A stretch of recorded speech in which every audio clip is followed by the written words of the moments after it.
Hello বন্ধুরা, আনাজ একাডেমিতে তোমাদের স্বাগত। আজকের ভিডিওটা একটু স্পেশাল, কারণ আজকে আমরা WBPSC মিসলেনিয়াস 2026-এর দুটো জরুরি বিষয় একসাথে কভার করব। প্রথমত, WBPSC মিসলেনিয়াস 2026 প্রিলিমসের সম্পূর্ণ সিলেবাস একদম চ্যাপ্টার ধরে, আর দ্বিতীয়ত, এই পরীক্ষা দিয়ে যে 19টা গুরুত্বপূর্ণ পোস্টে চাকরি পাওয়া যায় তার মধ্যে তোমার জন্য কোনটা সেরা হবে এবং কোন পদের কাজের ধরন কেমন সেটা একদম পরিষ্কার করে দেব। তাই ভিডিওটা শেষ পর্যন্ত দেখো, একটুও স্কিপ করবে না। শুরুতেই কিছু জরুরি তারিখ জেনে নিই। 25শে এপ্রিল অফিসিয়াল নোটিফিকেশন এসেছে এবং 30শে এপ্রিল থেকে ফর্ম ফিল আপ শুরু হচ্ছে, যা চলবে 20 মে 2026 পর্যন্ত। পরীক্ষাটা হবে মূলত 3টে ধাপে: প্রিলিমিনারি, মেইনস আর সব শেষে পার্সোনালিটি টেস্ট বা ইন্টারভিউ। প্রিলিমস হলো বাছাই পর্ব, মেইনস আর ইন্টারভিউ হলো র্যাঙ্ক নির্ধারণের মূল পরীক্ষা। শেষে ডকুমেন্ট ভেরিফিকেশন হয়েই হবে সরাসরি জয়নিং। এবার প্রিলিমস পরীক্ষার কাঠামোটা বুঝে নেওয়া যাক। মোট 100টি এমসিকিউ প্রশ্ন থাকবে, প্রতিটির মান 2 নম্বর, অর্থাৎ মোট 200 নম্বরের পরীক্ষা। সময় পাবে মাত্র 1.5 ঘন্টা। এর মধ্যে 75টি প্রশ্ন থাকবে জেনারেল স্টাডিজ থেকে এবং 25টি প্রশ্ন থাকবে অ্যারিথমেটিক থেকে। মনে রেখো, নেগেটিভ মার্কিং আছে, তাই আন্দাজে উত্তর দেওয়া কিন্তু বোকামি হবে। ইতিহাসের সিলেবাসকে আমরা 3 ভাগে ভাগ করতে পারি। প্রাচীন ভারতে ফোকাস করবে সিন্ধু সভ্যতা, বৈদিক যুগ, মহাজনপদ, বুদ্ধ ও জৈন ধর্ম, মৌর্য ও গুপ্ত সাম্রাজ্য এবং বাংলার পাল সেন বংশ।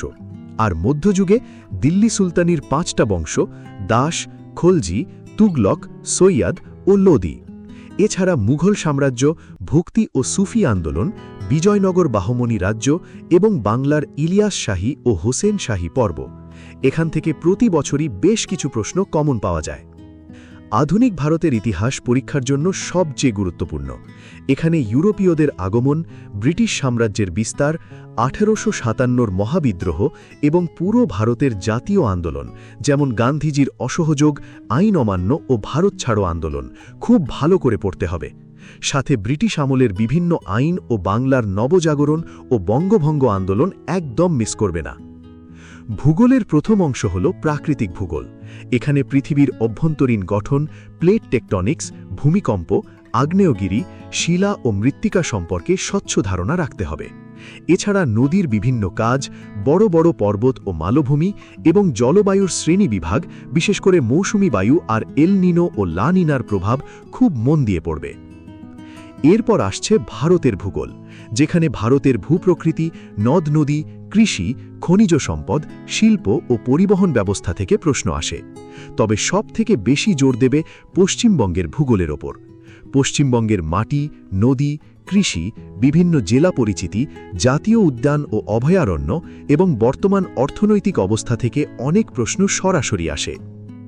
পলিটি অংশে প্রথমেই প্রস্তাবনা, মৌলিক অধিকার, মৌলিক কর্তব্য এবং নির্দেশমূলক নীতি এই অংশগুলো দাগিয়ে নাও।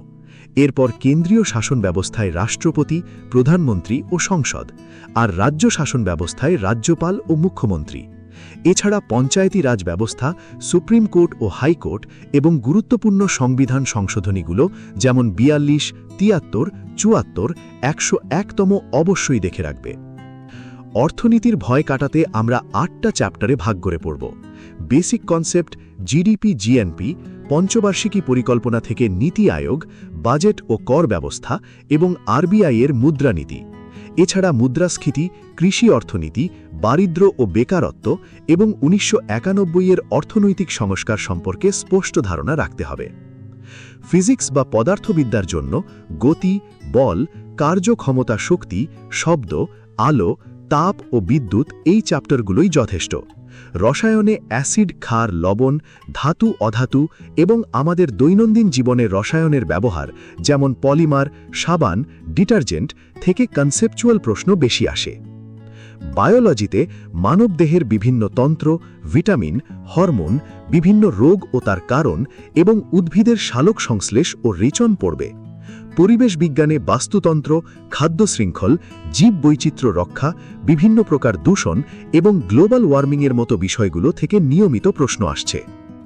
কারেন্ট অ্যাফেয়ার্সের জন্য গত 6 মাসের জাতীয় ও আন্তর্জাতিক গুরুত্বসম্পন্ন ঘটনা, পুরস্কার ও সম্মাননা, খেলাধুলার আপডেট, নতুন প্রকাশিত বই ও লেখক এবং সরকারি বিভিন্ন প্রকল্প, বিশেষ করে পশ্চিমবঙ্গের প্রকল্প খুব ভালো করে ফলো করবে। এর সাথে বিজ্ঞান ও প্রযুক্তির সাম্প্রতিক খবরাখবরও গুরুত্বপূর্ণ। অঙ্কের ভয় কাটাতে প্রথমে সংখ্যাতত্ত্ব ও কমার্শিয়াল ম্যাথে জোর দাও। সরলীকরণ, লসাগু গসাগু, বিভাজ্যতা, শতকরা, লাভ ক্ষতি, সরল ও চক্রবৃদ্ধি সুদ এবং অংশীদারি কারবার, এই চ্যাপ্টারগুলো প্র্যাকটিস করলে অঙ্কের অর্ধেক নম্বর অনায়াসে নিশ্চিত করা যায়। দ্বিতীয় ভাগে থাকবে অনুপাত সমানুপাত, সময় ও কার্য, সময় ও দূরত্ব, নৌকা স্রোত ও ট্রেন, গড় ও পরিমিতির বেসিক সূত্র, আর শেষে ডেটা ইন্টারপ্রিটেশন, অর্থাৎ টেবিল, বার চার্ট বা পাই চার্ট থেকে ডেটা বুঝে উত্তর দেওয়া। একটু প্র্যাকটিস করলেই তোমরা এখান থেকে পুরো নম্বর তুলে নিতে পারবে। এবার জেনে নিই এই পরীক্ষার মাধ্যমে কোন কোন পোস্টে যাওয়া যায়। মোট 19টি পোস্ট আছে, যেমন assistant child development project officer ACDPO, disaster management officer, block welfare officer, block youth officer, inspector of backward classes, assistant agriculture officer এবং কনজিউমার ওয়েলফেয়ার অফিসার। এছাড়া শুধু মহিলাদের জন্য আছে লেডি এক্সটেনশন অফিসার। পদগুলো একবার ভালো করে দেখে নাও। অনেকেই ভাবো কোন পোস্টটা সেরা হবে। এটা সম্পূর্ণ তোমার পছন্দের উপর নির্ভর করে। তুমি যদি শান্ত পরিবেশের ডেস্ক জব বা অফিস কেন্দ্রিক কাজ পছন্দ করো, তাহলে ACDPO, ডিজাস্টার ম্যানেজমেন্ট বা কনজিউমার ওয়েলফেয়ার অফিসার আগে রাখতে পারো। আর যদি সরাসরি সাধারণ মানুষের সাথে ফিল্ডে কাজ করতে চাও, তাহলে ব্লক ওয়েলফেয়ার বা ইউথ অফিসার তোমার জন্য সেরা। মনে রেখো, ইন্টারভিউয়ের আগেই তোমাকে প্রেফারেন্স ফর্ম দিতে হবে, তাই এখন থেকেই একটা ধারণা তৈরি করে রাখো। বন্ধুরা, আশা করি আজকের ভিডিওটা তোমাদের প্রস্তুতির রোডম্যাপ তৈরিতে সাহায্য করবে। ভিডিওটা ভালো লাগলে লাইক করো, বন্ধুদের সাথে শেয়ার করো, আর আমাদের চ্যানেলটি সাবস্ক্রাইব করে পাশের বেল আইকনটা টিপে দাও, যাতে কোনো আপডেট মিস না হয়। আনাজ একাডেমির সাথে থাকো এবং নিজের স্বপ্ন পূরণের পথে এগিয়ে যাও। পরবর্তী ক্লাসে আবার দেখা হবে। সবাই ভালো থেকো।